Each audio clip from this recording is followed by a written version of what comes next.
नमस्कार हमारे सभी भाइयों, आप अनिल पिग फार्मिंग चैनल को देख रहे हो और यहाँ आपको सभी जानकारी मिलेगा। चाहिए शुरू करते हैं।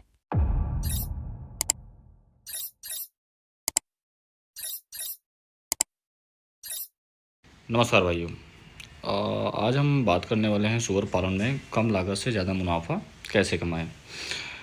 पहले हम बात करते हैं स्थानीय नस्ल या हाइब्रिड जिसे कहते हैं, जैसे लार्ज वाइट, लैंड रेस, ऐसे कई सारे नस्ल हैं, ठीक है, जिनको मैंने पिछली वीडियो में बताया भी है। ठीक है, ऐसे नस्ल बहुत तेज़ी से बढ़ोतरी करते हैं, जो बहुत जल्दी उनका वज़न बढ़ता है।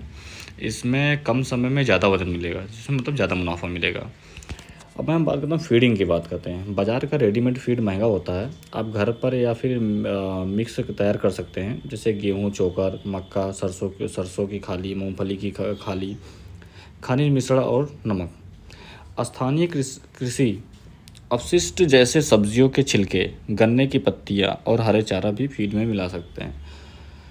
दूसरी मैं बात करूँ, क्या नाम है, स्वस्थ वातावरण और सफाई बनाए रखें। बीमारियाँ लगातार लागत बढ़ा देती है। बीमारी जो होती है वो लागत बढ़ा देती है। फॉर्म में सूखा होना चाहिए, हवादार वातावरण रखें, नियमित रूप से टीकाकरण और क्या नाम है, डार्विनिक काम में करवाते रहें। जल्दी वजन बढ़ाने की रणनीति बनाएं। ठीक है, आप जैसे ट्रेनिंग नहीं लिए हैं क्या नाम है, तो उसको आप थोड़ा समझने की कोशिश करिएगा। हर सुअर को रोज़ सही मात्रा में प्रोटीन युक्त फीड दें। 6 से 8 महीने में 90 से 100 kg वज़न होने पर बेचें। ठीक है, बहुत सारे लोग होते हैं जो बच्चे को ही बेच देते हैं। क्या मैं बताना चाहूँगा कि जब 90 से 100 kg हो जाएं तभी आप बेचें, तो आपको ज़्यादा मुनाफा मिलेगा। अपना फीडिंग की मैं बात करूँ क्या नाम है, तो बार बार नई मादा ख़रीदने की ज़रूरत ना पड़े। इसके लिए खुद का प्रजनन करें, जैसे कि अच्छे नर और मादा से साल में दो बार ब्रीडिंग करवा सकते हैं। एक मादा साल में 16 से 20 पिगलेट दे सकती हैं। ठीक है, स्थानीय बाज़ार से सीधी बिक्री न करें। ठीक है, बिचौलियों जैसे होते हैं ना, वो दलाल होते हैं, बिचौलियों को हटाकर सीधा कमाई या होटल वालों से बेचें। जैसे क्या नाम है, आज अपना सुअर पालन फार्म जो इंडिया का नंबर 1 बिजनेसमैन है क्या नाम है, तो इसको लेने वाले बहुत सारे लोग हैं। इससे आपको 15 से 20% रेट मिल सकता है मुनाफे के तौर पे। ठीक है, सरकारी योजना और सब्सिडी का भी लाभ उठा सकते हैं। ठीक है, आप सरकार से, नाबार्ड से और पशुपालन विभाग से जरिए 50 से 60% सब्सिडी भी ले सकते हैं। इससे फार्म खोलने में और लागत कम हो सकती है, आप पे लोड कम लगेगा।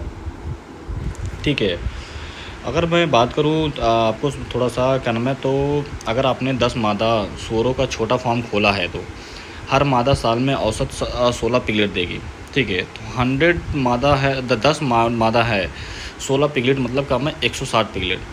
ठीक है, यदि आप क्या नाम पिगलेट को 7 से 8 महीने पालने के बाद 8,000 में बेचेंगे तो कुल कमाई कितना हो जाएगा, 12,80,000 प्रति वर्ष।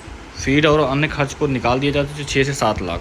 ठीक है, शुद्ध मुनाफा में बात करूँ तो 5 से 6 लाख प्रति वर्ष आपकी कमाई है, सब कुछ निकालने के बाद। ये तो मैंने बहुत कम बताया है, जो कि आप अगर काम करना स्टार्ट करेंगे क्या नाम है, तो आपको बहुत सारी चीज़ें को उसमें देखने को मिलेगी। क्या नाम है, आपको बहुत सारे बेनिफिट्स होंगे। ज़रूरी नहीं है आप 10 मादा से शुरू करें। ठीक है, आप 20-50 से शुरू भी कर सकते हैं। आप जैसे आप बढ़ाएंगे, अपना ग्रोथ बढ़ाएंगे, जैसे आपके पास काम है बैकअप रहेगा, उसी हिसाब से आप बढ़ाइए। काम है आपका काम है वो बढ़ता चला जाएगा। सूअर पालन में कम लागत और ज़्यादा मुनाफे की सबसे अच्छी तरीका होता है खर्च को घटाना, प्रोडक्शन बढ़ाना, सही समय पर सही रेट बेचना। ये 3 चीज़ हमेशा याद रखना। खर्च को खर्च को घटाना है, प्रोडक्शन को बढ़ाना है, सही समय पर सही रेट पर बेचना है। ये आप जान गए। इस रणनीति को आप जिस दिन जान गए, उस दिन क्या नाम है, आपका सूअर पालन फार्म कभी घाटे में नहीं चलेगा, हमेशा आप प्रॉफिट में ही रहेंगे। ठीक है, जैसे कि अब फीड के बारे में जान जाएँ, मैनेजमेंट के बारे में आप जान जाएँ। ठीक है, फीड को जो होता है, जो बाहरी फीड होते हैं, जैसे हमारे पास महाराष्ट्र होते हैं, रॉयल ग्रीन फीड होते हैं, क्या नाम है, ड्यूस फीड होते हैं। ठीक है, इन सबको देख कर भी अगर आप अन्य फीडिंग करते हैं तो बहुत अच्छा रहेगा। आज के लिए बस इतना ही। आगे की वीडियो हम आपको नेक्स्ट वीडियो में बताएंगे। धन्यवाद।